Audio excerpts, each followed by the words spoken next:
Hey everyone, welcome back.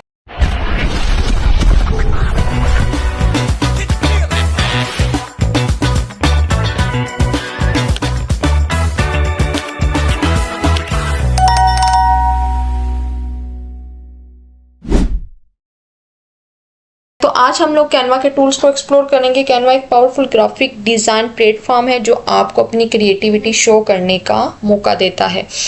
तो जी आपको left sides पे ये कुछ टूल्स दिखाई रहे होंगे जिसमें होम, प्रोजेक्ट, टेम्पलेट्स, ब्रांड, इनको आज हम लोग एक एक करके डिटेल से डिस्कस करेंगे। तो सबसे पहले आ जाता है हमारे पास होम टैब में क्या होता है जी। होम टैब में आते हैं तो होम टैब में ये होता है कि आपने जो रिसेंट वर्क किया होता है वो आपको यहाँ पे शो हो जाता है। ठीक है, तो ये आपके डाटा को ऑर्गेनाइज करने में भी मदद देता है। ये देखें, आपने जो भी काम किया हुआ है वो सारा यहाँ पे होम टैब में शो हो रहा है। अच्छा जी, फिर होम टैब में एक तो सर्च बार आता है जिस पे आप सर्च कर सकते हैं जो आपने डिज़ाइन बनाया हुआ है या कुछ भी। फिर यहाँ पे कुछ टाइप्स शो हो रही हैं, फिर यहाँ पे कैटेगरी आ रही हैं और यहाँ पे अपना डाटा मॉडिफाई भी आप कर सकते हैं। अब हम लोग यहाँ पे आते हैं प्रेजेंटेशंस के अंदर। तो प्रेजेंटेशन का क्या मतलब होता है, क्या पर्पस होता है। यहाँ आप सर्च बार में जाके अपनी मर्ज़ी का कोई भी टेम्पलेट्स क्रिएट कर सकते हैं, लेकिन इसका जो बेसिक पर्पस होता है वो यही होता है कि आपने अगर अपने स्कूल, कॉलेज या ऑफिस के लिए कोई भी प्रोजेक्ट प्लान किया हुआ है या कोई भी एक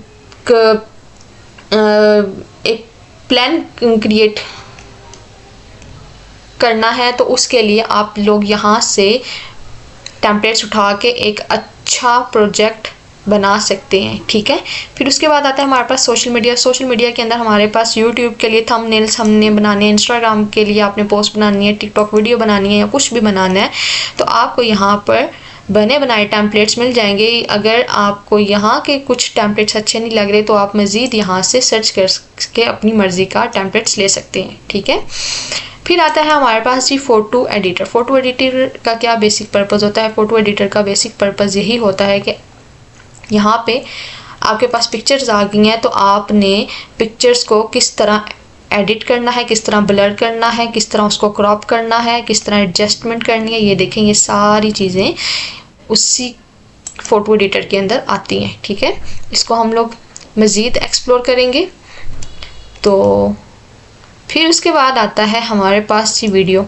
तो वीडियोस के लिए भी आपके पास काफ़ी ज़्यादा यहाँ पे टेम्पलेट्स आ जाते हैं जिसके अंदर आप अगर आपने यूट्यूब के लिए शॉर्ट्स बनाने हैं या फिर आपने मोबाइल्स के लिए वीडियो बनानी है, स्क्रीन रिकॉर्डिंग करनी है या कुछ भी करना है तो आप यहाँ से टेम्पलेट्स ले सकते हैं। फिर डॉक्यूमेंट्स का ऑप्शन है।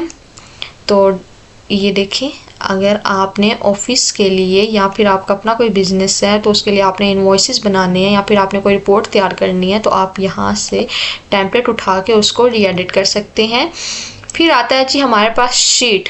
तो शीट का बेसिक पर्पस ये होता है कि आपने सोशल मीडिया कैलेंडर या फिर आपने अपना बजट आउटलाइन बनानी है या कुछ भी क्रिएट करना है, अपने कॉन्टैक्ट की लिस्ट यहाँ पे क्रिएट करनी है तो इसके लिए हम लोग शीट्स का यूज़ करते हैं जो कि बने बनाए आपको टेम्पलेट्स भी मिल जाते हैं और मज़ीद आप यहाँ पे सर्च भी कर सकते हैं। ये आपको इसमें इस बार सर्च बार पे। देन जी आती है हमारे पास वेबसाइट्स। अब वेबसाइट्स के क्या क्या काम होता है। वेबसाइट्स के अंदर इसके भी हमें काफ़ी ज़्यादा टेम्पलेट्स मिल जाते हैं तो आपको बने बनाए टेम्पलेट्स मिल जाते हैं जिससे आप अपने वेबसाइट्स की लेआउट बना सकते हैं।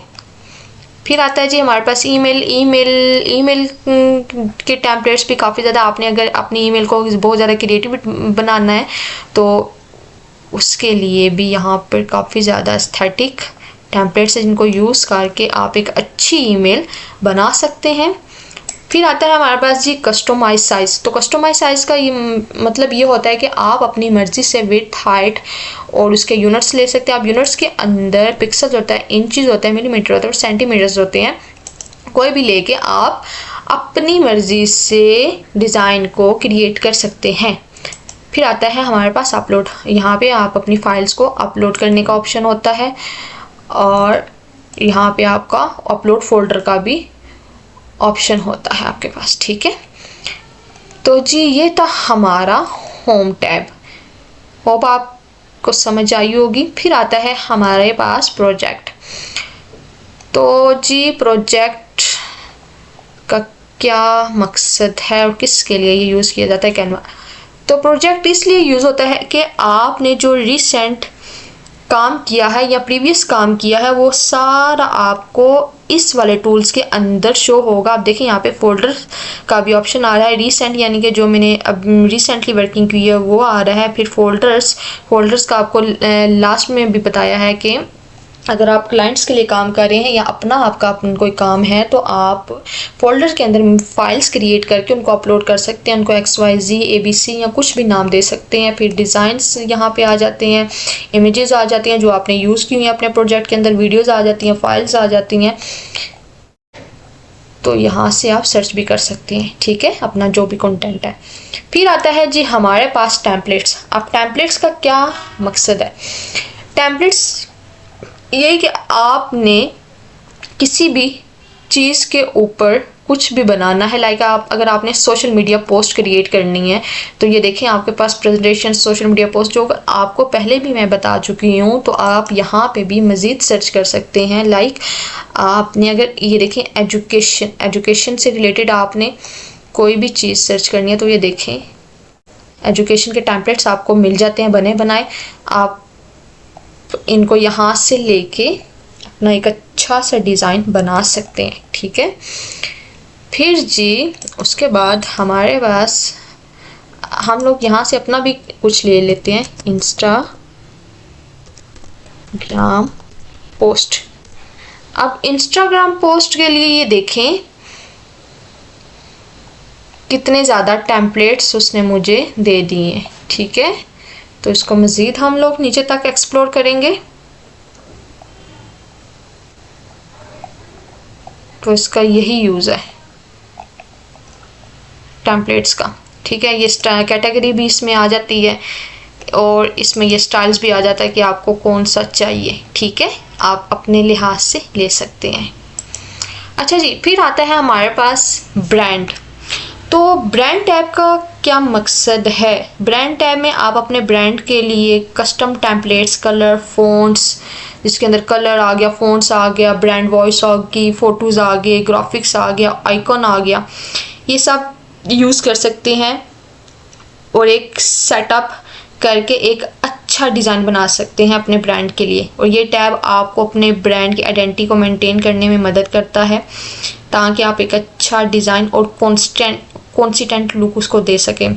आप अपने टीम्स को भी कोलैबोरेट करके ब्रांड को एसेट्स करके उसको मैनेज कर सकते हैं, ठीक है। यहाँ पे आपको कुछ ऑप्शंस देंगे, देखें ये कलर का, ये लोगोस का, ठीक है, आ गया इधर ये थोड़ा प्रोविजन के अंदर आ रहा है।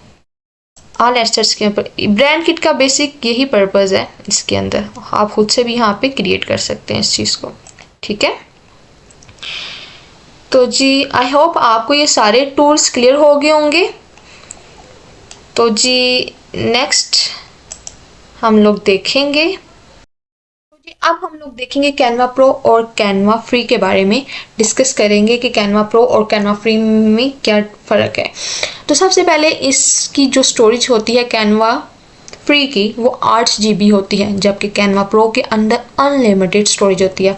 और अगर टेम्पलेट्स की बात करें तो हमारे पास जो कैनवा फ्री होता है वो वहाँ पे हमारे पास 5000 प्लस फ्री टेम्पलेट्स होते हैं जिनको यूज़ करते हुए हम अपना डिज़ाइन क्रिएट कर सकते हैं। और अगर हम लोग कैनवा प्रो की बात करें तो वहाँ पर 5000 plus free templates and plus premium templates होते हैं जिनको यूज़ करते हुए हम लोग एक क्रिएटिव डिज़ाइन बना सकते हैं।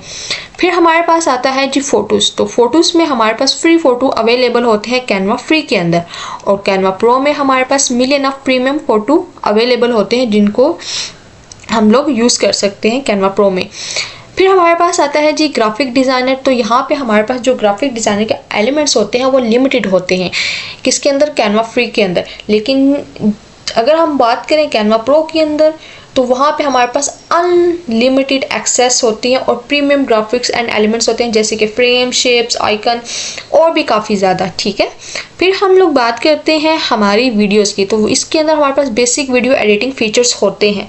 और अगर हम लोग कैनवा प्रो की बात करें तो कैनवा प्रो के अंदर हमारे पास एडवांस वीडियो एडिटिंग फीचर्स होते हैं जिनको यूज़ करके हम लोग एक क्रिएटिव वीडियो एडिट कर सकते हैं। देन उसके बाद आता है हमारे पास एक्सपोर्ट, तो लिमिटेड एक्सपोर्ट ऑप्शन होता है। और अगर हम लोग बात करें कैनवा प्रो की, तो कैनवा प्रो में हाई क्वालिटी एक्सपोर्ट ऑप्शन होता है, जिसमें हमारे पास PDF का ऑप्शन होता है, PNG का होता है, JPEG का होता है, GPG, या और भी काफ़ी ज़्यादा ऑप्शन होते हैं जिनको हम लोग एक्सप्लोर कर सकते हैं कैनवा प्रो के अंदर। फिर हमारे पास आता है जी वाटरमार्क कैनवा फ्री के अंदर तो एक्सेसिबल होता है सम एलिमेंट्स के अंदर, लेकिन अगर हम बात करें कैनवा प्रो की, तो कैनवा प्रो में कोई भी वाटरमार्क की एक्सेसिबिलिटी नहीं होती हमारे पास। और अगर हम लोग स्पोर्ट्स की बात करें तो फ्री के अंदर हमारे पास बेसिक स्पोर्ट्स होती हैं, लेकिन ब्रांडिंग के अंदर हमारे पास कोई उसकी जो प्रायोरिटी होती है उसकी स्पोर्ट होती है। और जब हम लोग बात करते हैं ब्रांडिंग की, तो ब्रांडिंग में हमारे पास कस्टम ब्रांडिंग और टीम कोलैबोरेशन फीचर्स आते हैं। तो मेजर की डिफरेंस इसके अंदर यही है, storage capacity, access premium templates, उसके ग्राफिक्स में उसके एलिमेंट्स, शेप, आइकन और एडवांस वीडियो एडिटिंग फीचर और एक्सपोर्ट ऑप्शन की क्वालिटी। मज़ीद मैं आपको यहाँ पे लेके चलती हूँ, आपको यहाँ पे मैं यहाँ जाके बताती हूँ। ये देखिए, जैसे हम लोग यहाँ पे टेम्पलेट्स के ऊपर आ गए, ठीक है। अब यहाँ पे मैं अपना कर्सर किसी भी एक टेम्पलेट्स के ऊपर लेके जाती हूँ। अब देखें ना, यहाँ पे मैं लेके आई हूँ, तो यहाँ ये नीचे आ रहा है, ये प्रीमियम टेम्पलेट्स है, ठीक है। तो इसके लिए हम लोग इसको बाय करेंगे, तो इसको हम लोग यहाँ से डायरेक्ट कस्टमाइज नहीं कर सकते, ठीक है। और ये हमारे पास देखें एक ये वाला है, तो इसको हम लोग कस्टमाइज़ कर सकते हैं क्योंकि ये फ्री है। तो यही फ़र्क है कैनवा प्रो और कैनवा फ्री में। तो आई होप आपको ये वीडियो पसंद आई होगी। अगर पसंद आई हो तो इसको लाइक करें और शेयर करें। Thank you so much.